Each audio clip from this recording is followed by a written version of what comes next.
Tapi kalau dilihat ya, UCL kali ini ya again bandar lagi, duit lagi. Sepertinya begitu. 8 pertandingan, 3 big match, dan 2 itu final prematur menurut gue. UCL ini adalah bukan cuman permainan. Ini belum apa-apa, Barcelona ditemuin sama MU. Gila sih emang UEFA. Ini gara-gara fans MU sih, udah pada Nostradamus semua kan katanya. Gue pingin Barcelona, gue pingin Barcelona bener kejadian lo, hati-hati lo. Bahas dulu lawan Roma. Bahas dulu Romanya. Ya. Kenapa lu pilih Roma? Yang Ya, bener kalau- jawabnya. Gue lihat kalau baliknya dibalas sama Wijnaldum ini balik, ini tentunya akan bawa situasi yang berbeda. Betul, Bisa, betul. Jadi betul. gua pegang Roma 51-49.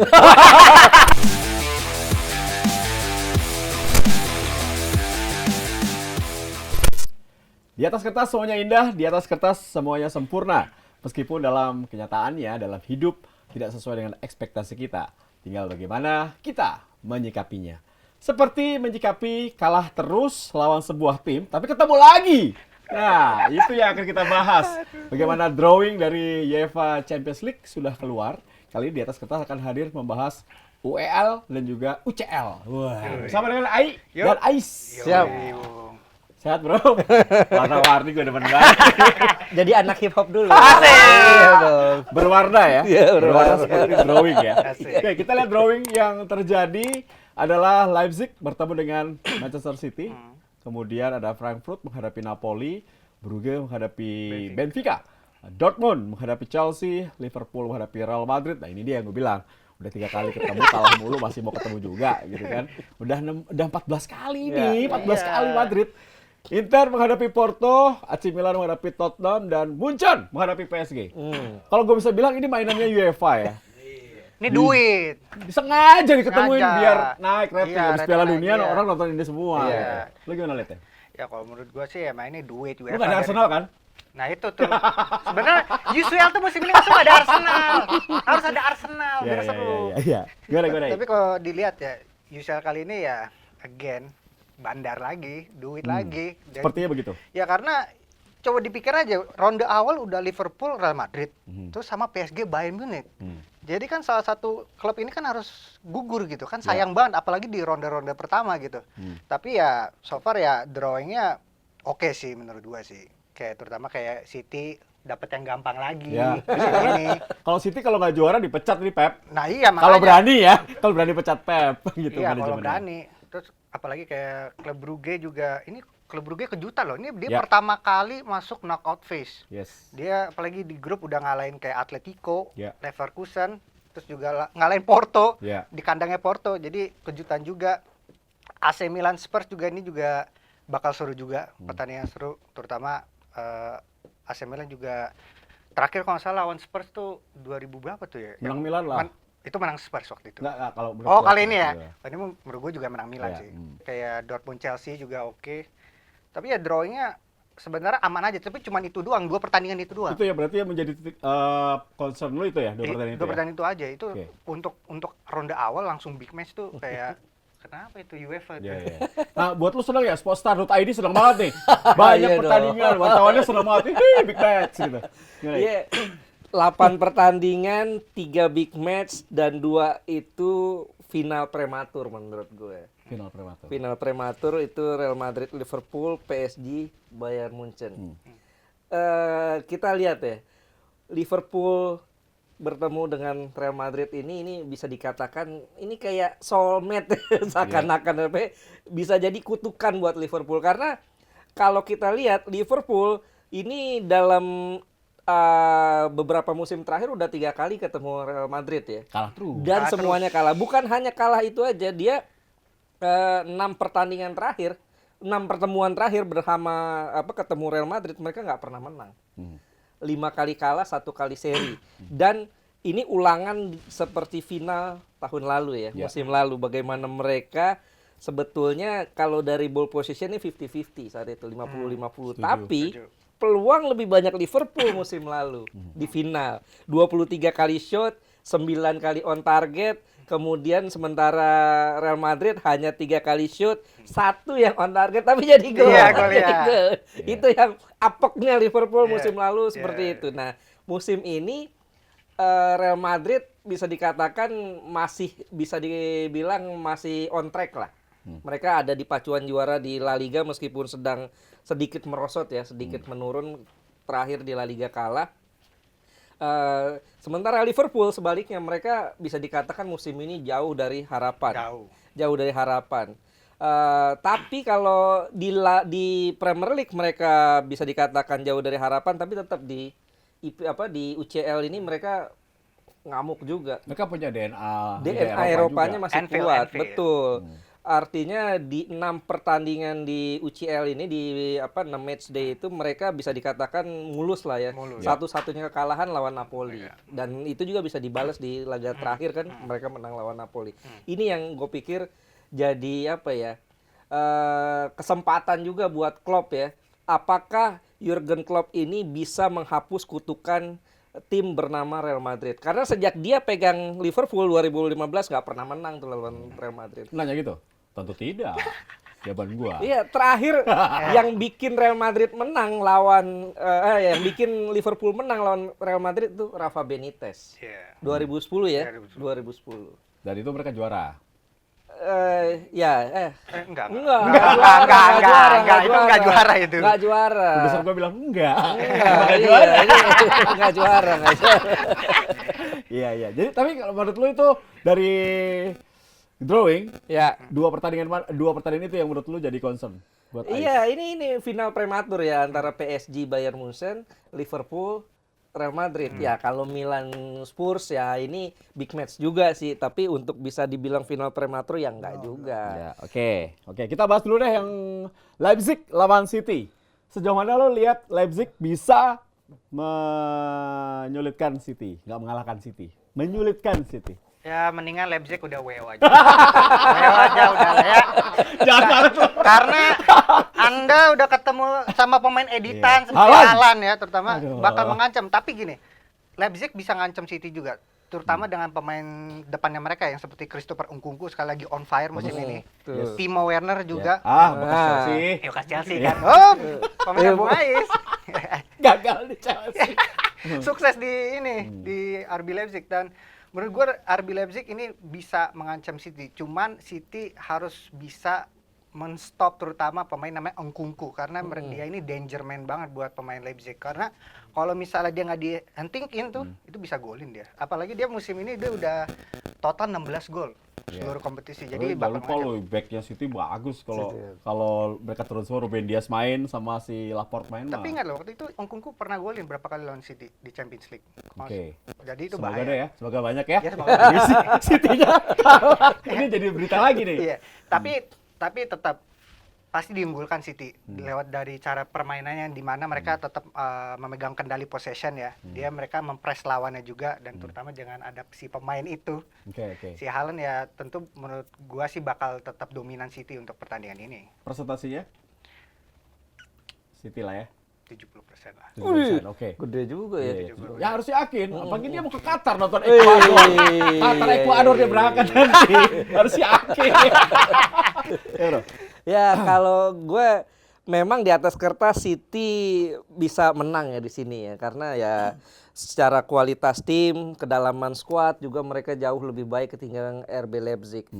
Tapi City juga perlu dilihat bahwa City ini walaupun mereka secara kedalaman dan komposisi skuadnya bagus, di EPL ini mereka beberapa kali kepleset loh. Lawan Liverpool mereka Fulham hampir. nggak bisa menang. Lawan Fulham terakhir ya hampir mereka kehilangan poin. Kemudian lawan Newcastle mereka kehilangan poin, imbang. Ini yang gue pikir bukan nggak mungkin RB Leipzig kalau lihat celah kelemahan City, mereka belajar dari cara main Liverpool, belajar dari cara main Newcastle untuk bisa nahan City, bukan nggak mungkin ada kejutan. Karena City itu dengan 4-3-3, kalau mereka sedang menekan ini berubah pola aja dari 2-3-5. Nah, ini dengan 2-3-5 pola menyerang ini yang membuat kosong Ada lubang. ada di pertahanan, terutama si sayap. Newcastle memanfaatkan itu dan berhasil. Bahkan kalau gue lihat, kalau Newcastle saat itu lebih tenang, mereka bisa menang. Nah, ini Leipzig punya pemain-pemain yang punya speed kan. Timo Werner, Nkunku juga.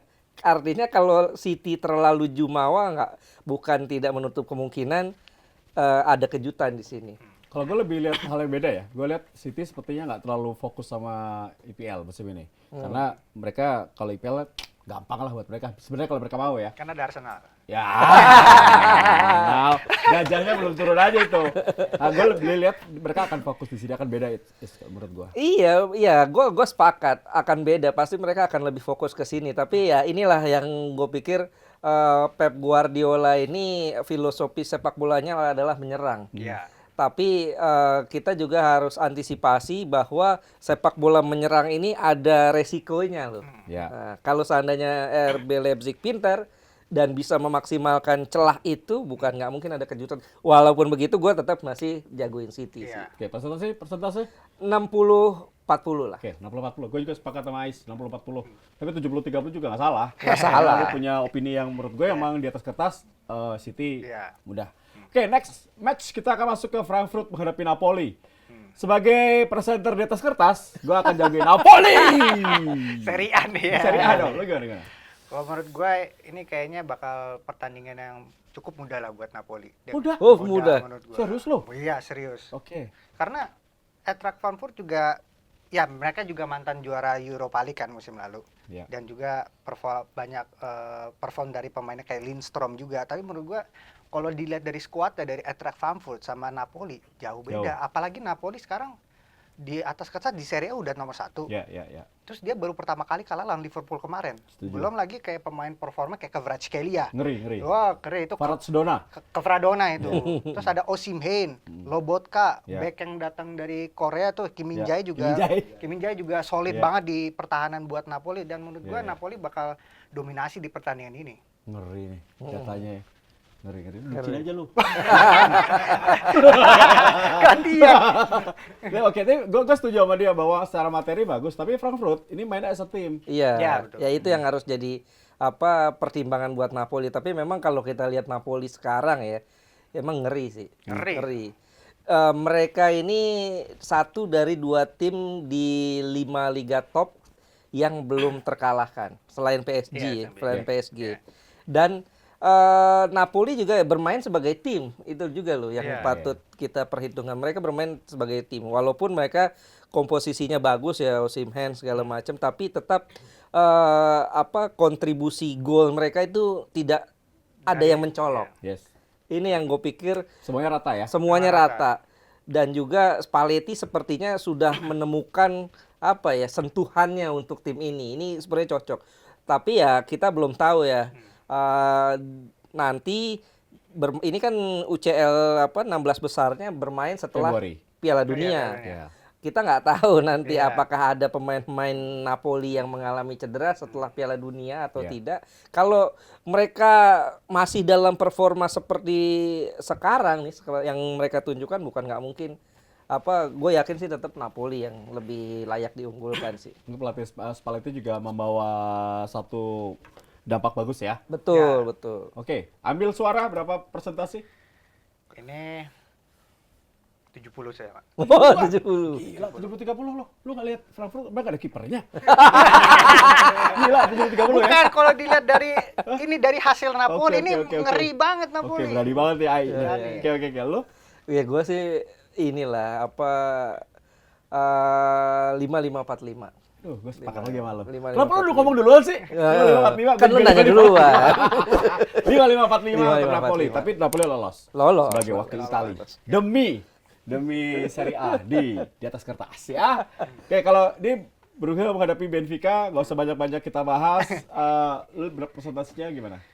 Ini kayaknya Gue 60-40 kalau gue. sama buat Ya. Benfica tuh. Ya, Benfica lah. Iya, Benfica. itu gue sepakat. Benfica bagus. Ya, soalnya Brugge gitu-gitu aja ya. Heeh. Dia Ya. di atas PSG kan di grupnya. Betul, tapi dia masuk ke sini udah bagus banget. Iya. Udah bagus banget ya. Betul. Oke, berarti 60-40 untuk Benfica ya, sepakat ya. Sepakat. Oke, Nah, ini menarik nih. Dortmund menghadapi Chelsea. Nah, ini Nih, dia. Ah, nih. ini Chelsea lu duluan deh. Lu duluan. Aduh, ini Chelsea-nya Kalah. apa ya? Jangan dong. Oh, iya, iya. Jangan. Walaupun nggak yakin juga. Lu gak malu dikalian Arsenal? Aduh, Gimana? gue jawabnya susah ini. Guys. Ya, gua maunya sih secara pribadi Chelsea yang lolos ya. Ya, itu orang juga tahu. Ya. Cuman Chelsea-nya ini seperti apa ya, sedang tidak baik-baik saja sih. Kante cedera, banyak pemain yang tidak dalam perform ya. Kemudian juga Aubameyang yang diharapin jadi solusi dengan tidak adanya striker, ternyata dia dapat kutukan nomor 9. Dari beberapa pertandingan baru 1 gol yang dicetak. Dan juga di 2 pertandingan terakhir kan kita lihat nih, emang awalnya bagus nih Graham Potter. Tapi saat ketemu mantan bekas timnya, Brighton kalah. Telak lah gitu kan, 1-4 ya. Yes. Kemudian terakhir juga Arsenal. lawan Arsenal perlu disebut ya? Harus. Kenapa nggak ikhlas ya? Lawan Arsenal juga kalah. Ini yang gue pikir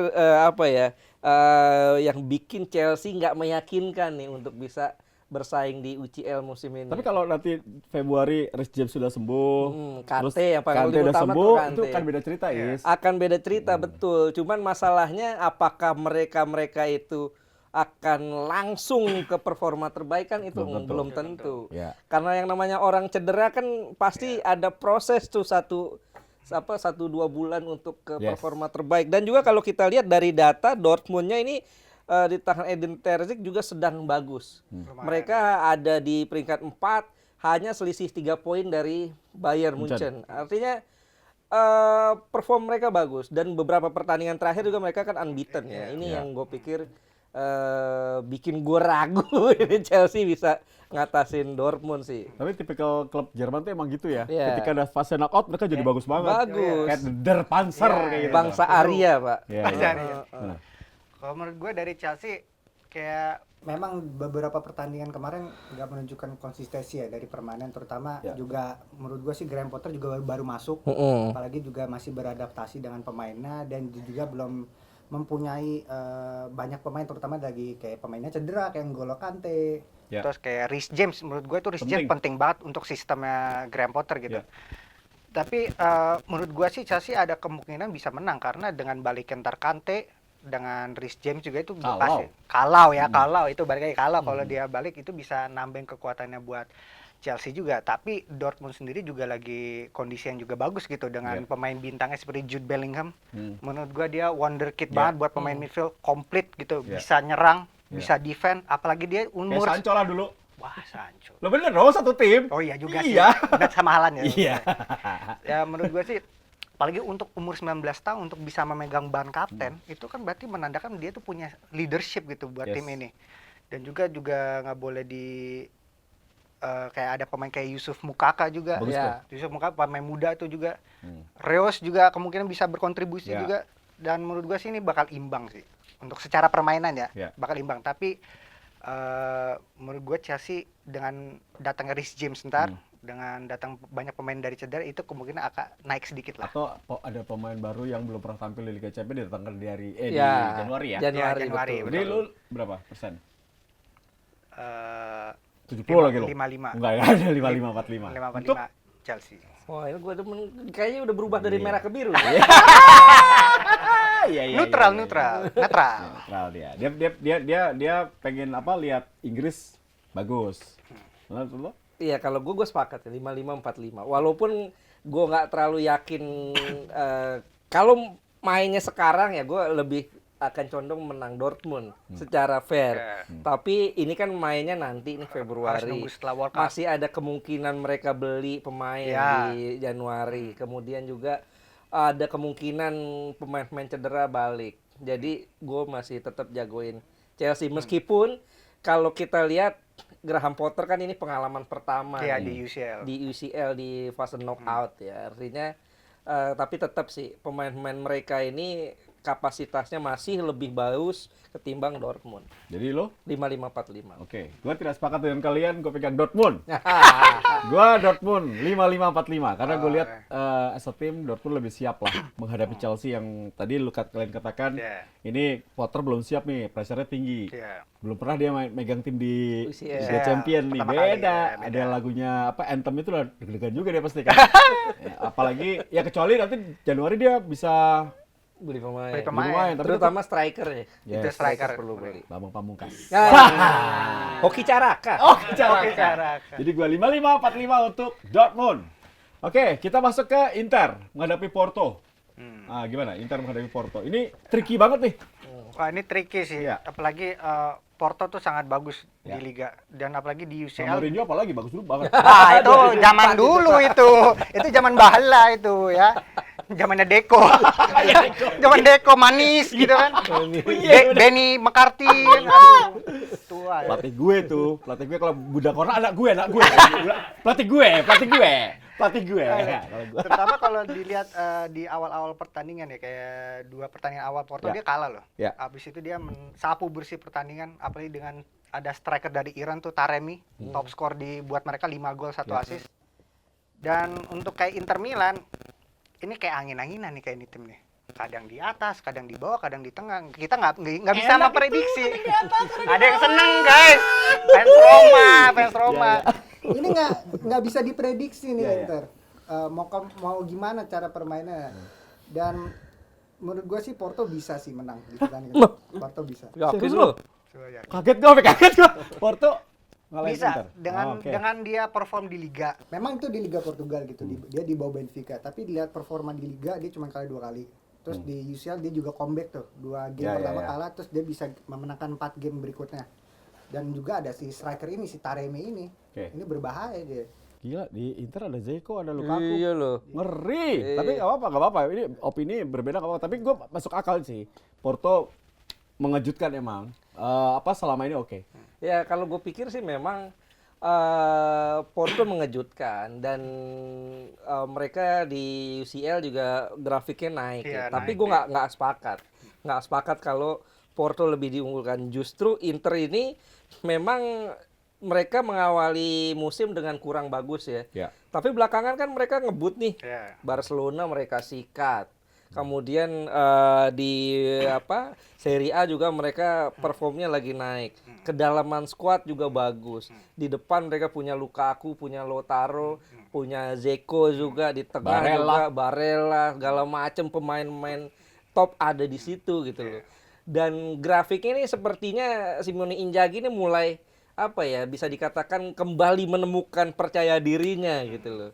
Sehingga tim ini bisa pelan-pelan naik dan dengan kondisi seperti itu gue yakin Inter yang di atas angin. Di atas kertas Inter lebih pantas diunggulin sih. Berapa persen? Gue sih 5545 Inter. 5545 Porto. Oke. Gue kalau hari ini mainnya bulan ini gue pegang Porto. Tapi kalau Februari gue pegang Inter. 60-40. Inter. Yakin banget gue Inter. Karena Inter nih meskipun kalah lawan Juve kemarin, tapi gue rasa dia oke buat mewakili Italia lah. betul. Menggantikan Roma lah. Roma kan gak ada di Liga Champions nih. Jadi Inter lah. Oke, Forza Inter. Forza Inter. Kayak semua klub Italia didukung nih. Gila, gue malu ngomong kayak gini. Rival sendiri padahal. Anjir, gue malu. Oke, berikutnya Milan lawan Tottenham. Nah, Milan gimana? Nah, ini rame nih. Gue sempat lihat nih, Lawan terutama Conte, kan? terutama pundit-pundit di Inggris nih meremehkan AC Milan. Katanya Spurs bisa menang di pertandingan ini. Lu kira itu AC Milan Giroud sama 10 batang kayu gitu. Gitu. Iya. Ya apalagi kan AC Milan juga tahun musim kemarin juara Serie A. Yes. Dan apalagi dia juga akhirnya bisa lolos di babak knockout phase juga dari permainannya juga kayak pemainnya juga bagus-bagus semua kayak Sandro Tonali, Leo. Theo Hernandez, bahkan Kalulu Tomori. Iya. Jadi menurut gua Milan ada kesempatan untuk bisa menang lawan Spurs, apalagi Milan tapi ada stats menarik, dia belum pernah menang lawan Tottenham. Betul. Apalagi dulu lewat golnya Crouch waktu itu. Iya. Peter Crouch. Peter Crouch. Iya. Dan untuk Spurs gua nggak terlalu yakin di Son nggak pertandingan. ada loh, cedera. Nggak tahu. Iya disebut kan belum? nanti belum tentu cedera mata dia katanya udah mulai pulih ya. Lebih cepat cedera mata, lebih Dia, cepat dia, hati. dia Ya? ikut World Cup kan dia. Wow, lama-lama norak gua. Iya cedera. Iya. Ya, untuk kayak tadi Spurs dia ya terutama dengan gaya defensifnya itu gue kurang suka sih, emang itu Kan fosil football. Conte. Ya, Conte. tahu, Kan tapi begitu. untuk permainan defense untuk zaman sekarang tuh Ya, udah ya. nggak bisa. Apalagi dengan kayak sekarang tuh udah banyak tim, terutama yang kayak City, kayak Arsenal, Ya. itu udah bisa ngerombak park the bus gitu. Udah bisa nembus kayak back 5 zaman sekarang. Udah nggak bisa. Menurut gua Spurs kalau mau menang di pertandingan ini dia harus ngambil inisiatif pertama, harus press gitu. Terutama kalau dilihat kemarin pas lawan Liverpool ya. Di Iya. babak kedua itu Mati Spurs dia. mainnya bagus loh. Itu terutama dalam pressing mereka. mentok. Mentok. Ya, tapi Kan mentok. bola selalu ke Kane terus, kebaca. Sebenarnya banyak chance, cuman itu aja nggak bisa finishing aja itu, mandul semua. Ya dia luar mandul. siapa? Yang bisa ngerubah Spurs siapa? Pemain. Pemain. Son Ya, kali kalau Son udah kali. Kulusevski. Oh, Kulusevski. Kulusevski. Cetak Juve, yoi, bagus tuh. Menurut Saya gua dia, ya. Kulusevski semenjak pindah ke Tottenham dia berubah total dari yang di pemain dari dia Juventus ya. Iya, Perform dia sangat baik di bawah Conte, apalagi dia kemarin baru habis dari cedera, Iya. langsung cadang langsung ngebuat assist buat Kane. Iya, tapi kalah. Tapi kalah. Tapi harus dipantau juga Kulusevski ini pemain berbahaya. Oke, dari lo sendiri Milan Tottenham? Sebagai fans Arsenal pengennya Milan sih menang. Sebagai fans Arsenal, jadi nggak doyan kan Nggak. dari sama Spurs ya? Itu not London kan, Ya, rival. ya, Nggak ya. bisa ngeliat Spurs Jadi- juara UCL tuh nggak bisa di. jangan sampai gitu. AC Milan? Berapa? Berapa persen? 60-40. 20. Oke, masuk akal. Hah? Ya kalau mainnya sekarang gue pasti jagokan Milan nih. Kalau mainnya sekarang, karena Spurs ini banyak kehilangan pemain-pemain penting. Richarlison lagi cedera, Ya. kemudian juga Son lagi cedera. Tapi kan nanti mainnya Setelah bulan World Cup, ya. Februari. Dan kalau kita lihat Milan juga trennya lagi bagus nih. Mereka di Serie A bisa mengatasi lawan-lawan gede, tim-tim gede. Inter mereka menang, Juve mereka menang. Satu-satunya kekalahan di Serie A tuh lawan Napoli ya. Iya. Tapi masalahnya di UCL musim ini di fase grup temu dengan Zagreb, temu Salzburg, Chelsea. Mereka nih lawan Salzburg, lawan Zagreb, oke, mereka bisa dapat poin, menang bahkan. Tapi 2 pertandingan lawan Chelsea, lawan tim dari Inggris mereka kalah. Ini yang harus jadi warning buat Pioli ya. Karena ini lawannya adalah tim dari Inggris nih, sama-sama London lagi. Iya. Meskipun gaya mainnya nggak sama ya antara Chelsea dan Spurs. Sementara Spurs sendiri, mereka memang musim ini bisa dikatakan levelnya meningkat ya. Setelah Conte musim lalu bisa dikatakan kurang bisa ngangkat performa Spurs secara maksimal, tapi musim ini mereka jadi salah satu kandidat juara IPL ya, walaupun bisa dikatakan masih di bawahnya Arsenal, masih di bawah City. Dan tapi kenyataannya mereka ini setiap menghadapi tim gede di IPL, Nggak mentalnya perform, nggak dapet. Nggak perform mereka.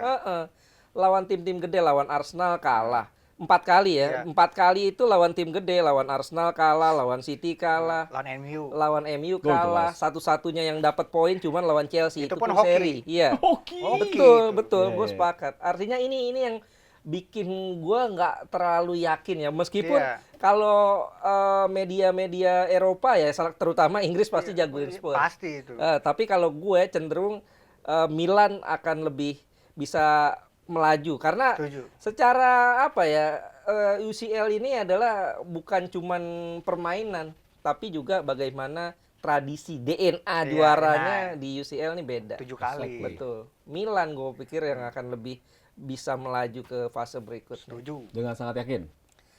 Ya, gue yakin Milan bisa lolos sih. Oke. 5-5-4-5 lah. Oke. Kalau gua di San Siro menang Milan, di kandang Spurs menang Spurs, tapi Iya. agregatnya menang Milan.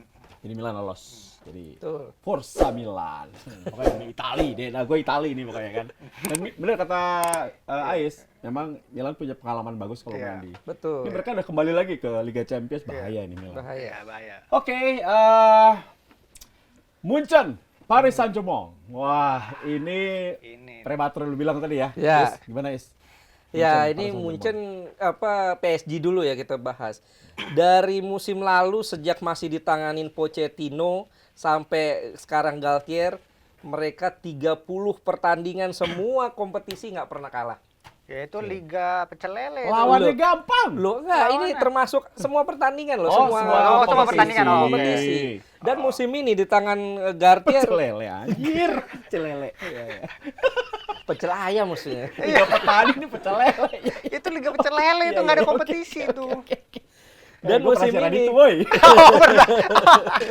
dulu ya. Hah? Di TV Ono. Dan di tangan pelatih baru, di tangan Galtier ini lebih gila lagi. Iya. 21 pertandingan semua kompetisi mereka unbeaten juga. Bahkan 21 pertandingan 17 kali mereka menang, hanya 4 kali mereka kehilangan poin. Iya. Artinya kalau di persentase kemenangan mereka ini mencapai 81%. Ini gila. Yes. Ini gila. Di sisi lain, Munchen juga kalau kita lihat 11 laga mereka unbeaten. Mereka masih ada di puncak klasmen Bundesliga, kemudian juga punya pemain yang bisa dikatakan dapat supply yang bagus ya. Sadio Mane ini Iya. bikin tim ini berbeda. Kalau dulu mereka bermain dengan striker murni, sekarang ada false nine di situ ya, yang lebih. Timnya mana lebih bagus ya daripada yang dulu ya. Ya. Betul. Lebih berkelas. Ya. Ya. Hei, yang di luar frame nggak boleh ngomong. Ya. Iya, yang di dalam frame doang boleh ngomong. Betul. Nah, Munchen juga yang dihadapi oleh PSG ini tim yang bisa dikatakan menyeramkan sih di UCL musim ini. Memang lawan-lawannya bisa dikatakan apa ya, tidak terlalu mentereng ya.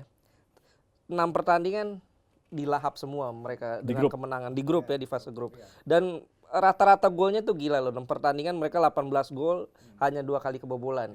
Nah, di sisi lain juga PSG ini memang di tangan Galtier mereka bagus ya.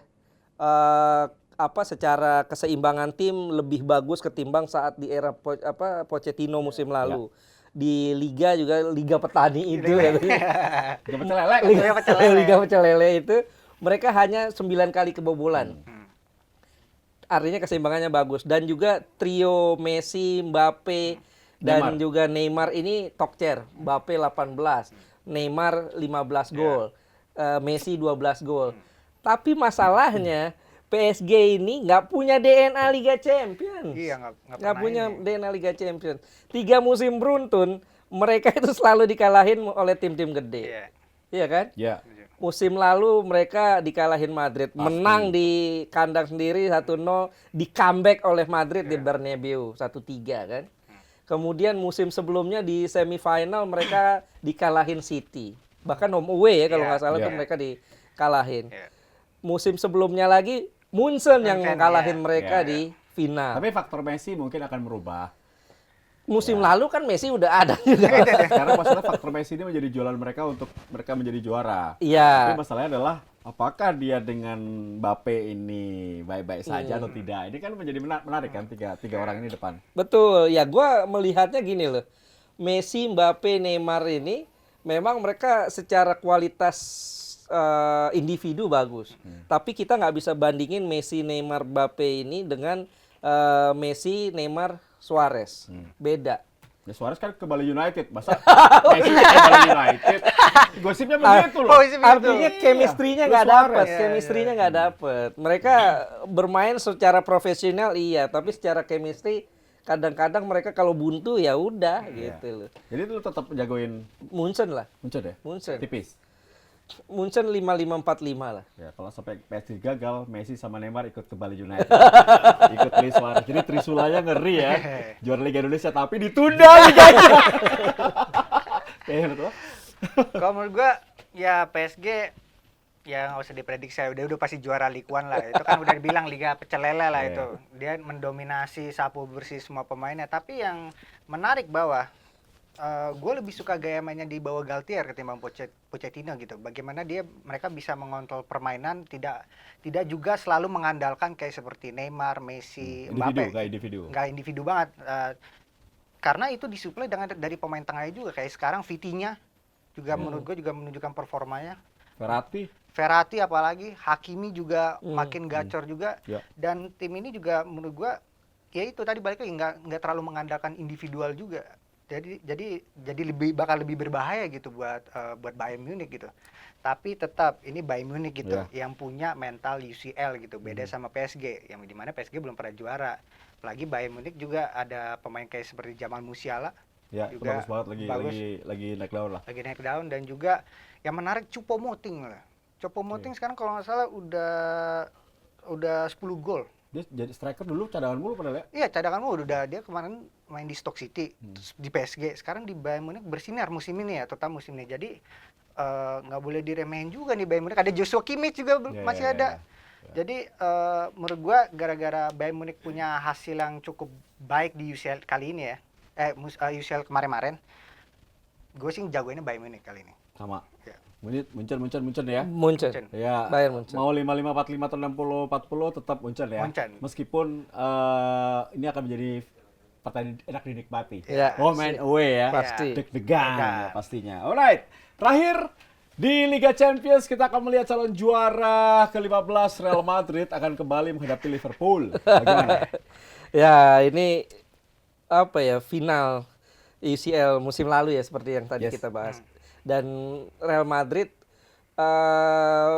bisa dikatakan mereka ini DNA-nya memang DNA Eropa. Dan di tangan Carleto ini apa ya? Ini Carleto pelatih yang kita udah tahu ya. Artinya mungkin ada sebagian orang bilang ini pelatih yang miskin taktik ya. Enggak, kata Jason doang tuh. Enggak, dia bilang miskin taktik, bro. Tapi kalau menurut gue ini salah satu pelatih terbaik di dunia.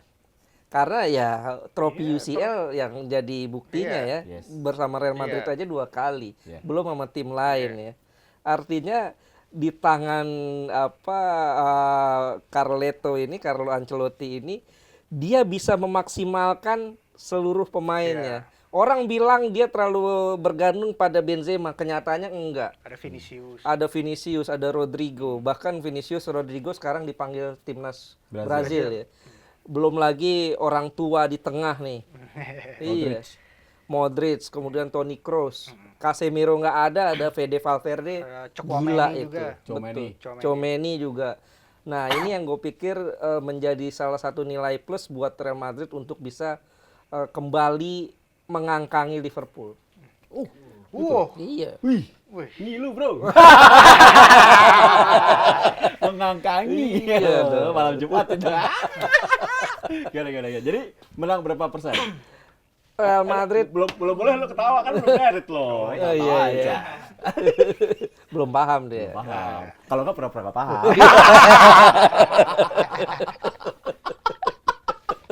Berapa persen? 5-5-4-5. 5-5-4-5. Ini gara-gara kebaya merah jadi begini kita ngomong. Kebaya merah. Kebayang Arsenal ya? Kebayang Arsenal. Iya. Jadi gimana ya? Kalau menurut gua sih, kalau dilihat dari rekornya, terutama pertemuan Liverpool sama Real Madrid ya. Apalagi Real Madrid dari 2014 sapu bersih semua pertandingan setiap lawan Liverpool. Dan Liverpool terakhir menang pas eranya Gerrard gitu. Rafa Benitez sama Fernando Torres. Jadi ya wajar lah kalau ketika orang, apalagi gue juga jagoin Real Madrid, terutama mereka punya mental juara UCL gitu. Kayak musim lalu dia ketemu 4 tim gede semua. Betul. Tapi mulai PSG ya. Iya, PSG, terus lawan Chelsea, City. Mereka tuh punya kesulitan di beberapa pertandingan itu, tapi mereka bisa melangkahi dengan lewat mentalnya mereka. Dan Champions League itu dibuat dari momen. Kayak misalnya City, pas lawan City musim lalu, di mana Real Madrid bisa mencetak 2 gol dalam 2 menit di injury time. Kan itu momen. Jadi Real Madrid itu pintar memaksimalkan momen mereka gitu. Dan juga terutama dengan ada striker Ballon d'Or Karim Benzema gitu, itu juga bakal menakutkan gitu buat Liverpool. Tapi kalau untuk Liverpool sendiri setelah World Cup itu kemungkinan besar kekuatannya juga makin meningkat, karena dengan balik antara ada banyak pemain Luis Diaz, terus Joel Matip, Diogo Jota, jadi itu juga bisa naikin kekuatannya Liverpool juga, apalagi dan juga main di Anfield yang stadion yang memomokan gitu buat para semua rivalnya juga. Dan tapi menurut gua tetap jagoannya Real Madrid untuk pertandingan kali ini. Lolos ya. Lolos tapi agak inilah persentasenya 55-45 lah. Oke, kalau hari ini main ya Udah pasti Madrid menang. Liverpool enggak? Liverpool menurut gua. Karena si Madridnya lagi turun. itu Lagi cedera turun. tuh, Benzema-nya lagi cedera kan. Mal- Tapi kalau Februari gue bisa lihat Don Carleto, tadi gue nyambungin lo deh. Ini pelatih yang hanya kalah dari Zidane dan satu pelatih di era tahun 40-an. Ada satu pelatih lupa gue 12 gelar, Zidane 11 gelar, Don Carleto itu 8 gelar untuk Madrid. Dan seperti Ais tadi katakan, materinya pas-pasan dia bisa. Ini Madridnya lagi nggak belanja banyak pemain nih, beli Mbappe gagal, beli Haaland gagal. Dapatnya Tchouaméni tuh. Tapi dia bisa jadi tim ini bagus lah. Terbukti tahun lalu juara ya. Iya, siapa yang sangka tahun lalu mereka bisa jadi juara? Tapi masalahnya satu, Wak Haji perlu pelapis. Wah, iya. Ini Benzema nggak ada pelapis, udah orang tua suruh main terus, apalagi Modric aki-aki di tengah kan, Iya. main terus kasihan juga. Kemarin ketahuan sih pas lawan Rayo Iya. Vallecano itu mereka Kalah, kan? kehilangan sosok Benzema di situ. Iya. Bagaimana kan Benzema itu mengontrol kan permainan, Betul. bagaimana dia juga bisa jadi striker pantulan Yes. dan juga bisa menyerang di sepertiga lawan area lawan. Jadi Iya. menurut gua Real Madrid benar-benar harus membeli sih untuk ngegantiin siapa tahu Benzema cedera. Jadi Yes. strikernya juga kualitasnya juga harus seimbang, Yes. nggak boleh kurang Sesko juga. tuh harusnya dibeli tuh Sesko ya kan. Iya. Seharusnya. Masalahnya nggak gampang Nggak cari gampang. striker Iya. bagus di Januari. Tahun depan Iya, lah. jangan tahun nggak depan. gampang. Tapi tetap gue pegang Madrid 55-45 sebagai fans Madrid. Halo Madrid. Oke, itu prediksi kita dan juga bagaimana situasi di UEFA Champions League. Nah, kita akan bahas Liga Malam Jumat. Liganya anak Romanisti. Alright, kita akan lihat. Ini belum apa-apa, Barcelona ditemuin sama MU. Gila sih emang UEFA. Ini gara-gara fans MU sih, Aduh, udah aduh. pada Nostradamus semua kan katanya. Gue pingin Barcelona, gue pingin Barcelona beneran kejadian lo, hati-hati lo. Beneran kan? Iya, ini gue baca dulu deh. Kita baca dulu baru kita bahas ya. Barcelona ketemu United, Juventus ketemu Nantes, Sporting menghadapi Midtjylland, Shakhtar Donetsk menghadapi Rennes, kemudian Ajax Amsterdam menghadapi Union Berlin, Leverkusen menghadapi AS Monaco, Sevilla menghadapi PSV dan Salzburg menghadapi AS Roma. Nah, kita bahas dulu yang kita nggak usah bahas semuanya lah ya, karena finalnya pasti AS Roma ini. Iya. Apa mas sekali? Amin, ya Allah, Iya. amin. Bong, masih ada Arsenal. Masih ada Oh iya, Arsenal. ini masih playoff ya. Masih playoff ini babak 32, Arsenal udah 16 besar. Ini masih ada 8 tim yang nunggu Iya, ya. hati-hati. Gak apa-apa. Kita bahas dulu. Barcelona United, bagaimana menurut lo? Ya, ini dua klub lagi dalam transisi ya. Terutama Xavi musim lalu udah megang kendali dan juga MU juga sekarang dipegang kendali sama Erik ten Hag. Tapi menurut gua Erik ten Hag ini perlu diberi waktu gitu buat MU untuk bisa memperbaiki dalam secara permainan, dalam secara sistemnya mereka juga masih progresnya masih lama lah, tapi udah mulai kelihatan perlahan-lahan gitu. Dan untuk Barcelona sendiri udah beli banyak pemain tapi tetap gagal juga di UCL gitu. Dan itu kan dipertanyakan kepelatihan Xavi gitu. Iya. Apalagi Xavi juga baru mulai dan juga dia ngelatih kalau nggak salah klub dari Qatar ya kalau nggak Qatar, salah, ya, betul. Qatar. Dan juga untuk bisa dari Qatar ke Barcelona itu kan pressure-nya gede. Ya, Dan jauh ya. jauh. Ekspektasinya beda. Jadi dia kan harus deliver gitu. Apalagi dia musim ini udah beli banyak pemain. Gua kira klubnya bangkrut gitu kan kemarin. Ternyata banyak beli ya. Iya, ternyata beli gara-gara Spotify tuh. Iya, dikasih duit kan. Benar. Udah beli Koundé, Lewandowski, Rafinha, banyak pemain lah. Tapi menurut gua Xavi harus deliver sih kali ini. Harus bisa membuktikan bahwa gue bisa nih bawa Barcelona untuk bisa ningkatin ke tingkat yang level yang berbeda gitu. Setuju nggak lo? Masalah Barcelona adalah kehilangan kapten di lapangan. Pique kan mundur. Retired. Ya kalau kehilangan seorang legend ya di Barca itu tentu bakal kehilangan karena apalagi dia udah lama di Barca kan dan juga dia udah tahu kulturnya kayak gimana, sistemnya kayak gimana. Dia tuh bakal kehilangan Pique gitu. Tapi menurut gua juga nggak bakal kalah. Mereka juga punya Jules Koundé gitu di belakang. Iya. Jadi ya Prancis ya. Prancis. Oke, lo? Iya, kalau kita lihat betul bahwa Xavi ini secara pengalaman masih sangat minim sekali ya. yang bikin aneh adalah saat musim lalu mereka dengan pemain seadanya tampil lebih bagus ketimbang musim ini saat mereka beli banyak pemain. Tapi belakangan kita lihat 3 pertandingan terakhir kan Barcelona selalu menang nih ya. Ini poin penting ya, artinya mereka sedang menanjak. Dan juga dari segi kedalaman skuad mereka juga bagus.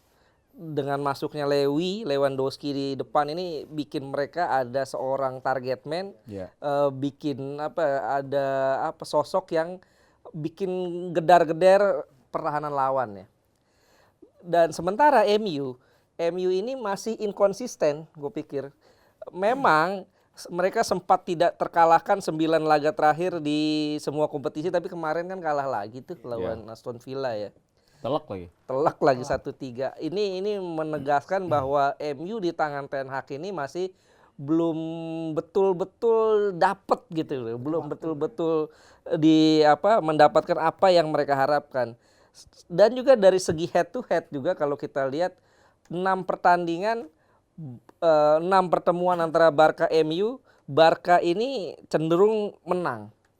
Mereka bahkan 4 pertemuan terakhir Barca selalu bisa menang lawan MU ya. Itu yang bikin gue yakin bahwa Barca cenderung lebih pantas untuk diunggulkan. Betul. Kalau gue lebih menjagokan Barca ketimbang MU karena MU MU ini terlalu inkonsisten. Tapi yang jadi PR-nya Xavi ini adalah bagaimana caranya mereka menang lawan tim gede. Nah itu. Karena faktanya mereka setiap ketemu tim gede, ketemu Madrid kalah di El Clasico. Ketemu Inter Milan 1 seri 1 kalah. Ketemu Munchen dibantai. Ini masalahnya bukan di Liga Champions Eropa loh, ini di Europa League. Betul, betul. Itu dia. Di kasta kedua. Itu dia. Ini yang gue pikir jadi benar kata Ai, ini jadi pertaruhan buat Xavi. Apakah dia pantas pegang Barcelona atau enggak? Oke, dari lo berapa persen? 55-45 untuk Barcelona. Barcelona. Sama. Barcelona. Kalian pada haters sama. Lagian Anda sih fans MU. Kan gue belum beropini. Oh, belum beropini. Itu. Catatan gua, CR7 itu selalu cetak gol ke Barcelona. Betul. Ini siapa tahu CR7 akan kembali bisa menyingkirkan Barcelona. Who never knows. Ya, jadi menurut gua sebagai anak didinya Sir Alex Ferguson, gua melihat United menang. United menang 45. Atas Barcelona. Jadi bye-bye Barcelona. Gitu. Gua. Oke, kita berbeda pendapat, boleh Boleh dong. Oke, kita lihat Juventus Nantes. Nah, ini tuh menarik. Karena kita di Italia, jadi gue harus bahas nih Juve. Ayo, Allegri, jangan salah lagi nih. Gimana menurut lo? Iya, kemarin kalau kita lihat trennya Juventus kan lagi naik nih. Kalau mainnya sekarang Juve. Karena mungkin di 2 awal beruntun mereka menang kan lawan-lawannya bisa dikatakan lawan CEC gitu ya. Torino ya salah satunya. Kemudian Empoli. Tapi kemarin kan lawan Inter Milan mereka menang gitu loh. Itu menandakan 4 kali beruntun. Itu menandakan bahwa Allegri sepertinya mulai menemukan apa yang dia harapkan dari Juve ini. Apalagi nanti ini mainnya Februari. Pogba kembali. Chiesa kembali. Kemudian Di Maria bisa jadi sudah pulih. Sehingga full tim itu Juve. Gue yakin ya Nantes ini belum cukup punya amunisi untuk bisa menahan laju Juve di Liga Malam Jumat ini. Berapa persen? 60-40. Sama 64 sama. Juve. Ya? Nggak mungkin Nantes. Gue 70-30 gue. Juve harus bangkit lah Juve demi Italia ini terus. Oke. Sporting Midtjylland mungkin Sporting kita sepakat. Shakhtar Donetsk Rennes kita mungkin Shakhtar Donetsk ya, kita sepakat ya. Ajax Union Berlin mungkin Ajax. Kita sepakat ya? Kalau nggak sepakat bilang ya. Betul. Tapi kalau Ajax Union Berlin menarik soalnya. Nah, oke. Lu ada ya soalnya kayak Ajax terutama di Liga ya gitu. Dia posisi kedua dan Union Berlin dia posisi 4 loh di Bundesliga ini. Dengan sistem permainan mereka yang bagaimana mereka pakai sistem 5-4-1 ya. Mengandalkan counter attack dari striker-striker mereka dan itu yang harus diwaspadai oleh Ajax gitu. Ajax apalagi semenjak ditinggal oleh Erik ten Hag sama kayak dibeli pemainnya seperti Martinez sama Anthony, mereka nggak sejago seperti dulu gitu. Oke. Udah mulai menurun sekarang. Dan ini mungkin kesempatan Union Union Berlin bisa ngeraih kemenangan dengan apa yang gua lihat gitu. Karena ini kejutan gitu. Udah Bundesliga dia posisi 4 gitu. Dengan cara bermain mereka tuh cukup pragmatis tapi efektif gitu. Oke, jadi lu jagoin? Jangan ngomong Ajax lo, udah capek-capek Ini nih kalau ngomong ini Ajax lagi. kalau ini Union Berlin. Oh, serius lo? Union Berlin Berapa persen? 5545. Demen nih gua. Luis? Kalau gue Ajax Lu lah. Ajax ya? Ajax lah. Biar gimana, ini Eropa. Ini Eropa. Pengalamannya Ajax untuk main di Eropa lebih punya pengalaman ketimbang Union Berlin. Tapi masuk akal juga sih. Masuk akal. Ya, tapi Betul. tetap sih gue lihat Ajax menang agregatnya sama perpanjangan waktu lah. Tapi Iya, Ajax tetap. Ajax tetap. Ajax, Iya. biar rame gitu. Alright, kita lihat Leverkusen, AS Monaco. Wah, ini tricky juga.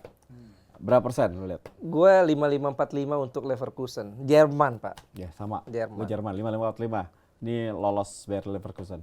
Ya kalau dilihat Leverkusen sih ngelihat dari kayak sistem permainan Xabi Alonso gitu ya. Ini cukup menarik gitu dengan bagaimana perubahannya, bagaimana Leverkusen sekarang bermain lebih menyerang gitu ya. Ya. Kebetulan pelatihnya juga orang Spanyol gitu ya. Tentu Ya. Spanyol ingin bermain possession, ingin bermain tiki taka juga. Dan menurut gua Xavi bisa sih untuk menaikkan Leverkusen, apalagi dia juga pertandingan terakhir kan menang 5-0 kalau nggak salah dengan performa seperti Musa Diaby.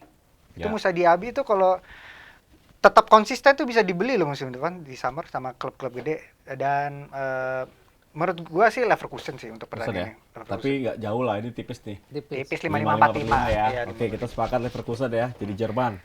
Nah, ini juga menarik nih, dua pertandingan terakhir sangat menarik. Sevilla PSV Eindhoven. Ini menurut gua Sevilla raja Liga Malam Jumat, yang Ya. pelatihnya beda masalahnya. Ya. Ya tetap lah. Ini Sevilla ini seperti jodoh ya ketemu Liga Eropa Iya. ini. Biar berubah nama dari Piala UEFA ke Liga Eropa, mereka tetap berjodoh gitu. Kayak kita ya. Gimana TV pun kita Nah, berjodoh. itu dia. Sehingga menghadapi PSV walaupun ini ya agak susah sih buat Sevilla untuk bisa mengatasi PSV, tapi tetap Sevilla lebih diunggulkan 5545 lah. Sevilla. Kalau menurut gue dengan lihat dari performa Sevilla musim ini, apalagi dia sangat buruk gitu. Di La Liga kan dia urutan 17 gitu. Penyerangan juga tidak ada chemistry-nya, terus back-nya udah kayak Gapura selamat datang, kebobolan mulu Dari gitu. Jules Kundes ya? Kan pindah kan? Iya, udah semenjak tinggal sama Kunde sama Diego Carlos itu Ya. udah kayak Gapura selamat datang gitu. Gapura selamat Iya serius, kayak selamat Ada datang benderanya golan. nggak?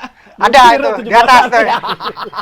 Dan menurut Iya, gue iya. ini kayak terutama ketemu PSV yang lagi on fire di Yes. Eredivisie, pertandingan terakhir ngalahin Ajax dia. Ya, Dia ya. posisi pertama dan ditumpuin juga dari dua pemain superstar mereka kayak Cody Gakpo sama Xavi Simon. Xavi Simon kan dibeli dari PSV ya, sekarang udah jadi pemain yang sangat berbeda. Apalagi dia di pertandingan Arsenal dia mainnya bagus banget itu. Dan menurut gue ini PSV. Kalah Arsenal waktu itu ya? Iya, Iya, sialan. iya. Sialan. Kalah ya. Sialan. Jadi lu PSV ya? PSV Berapa?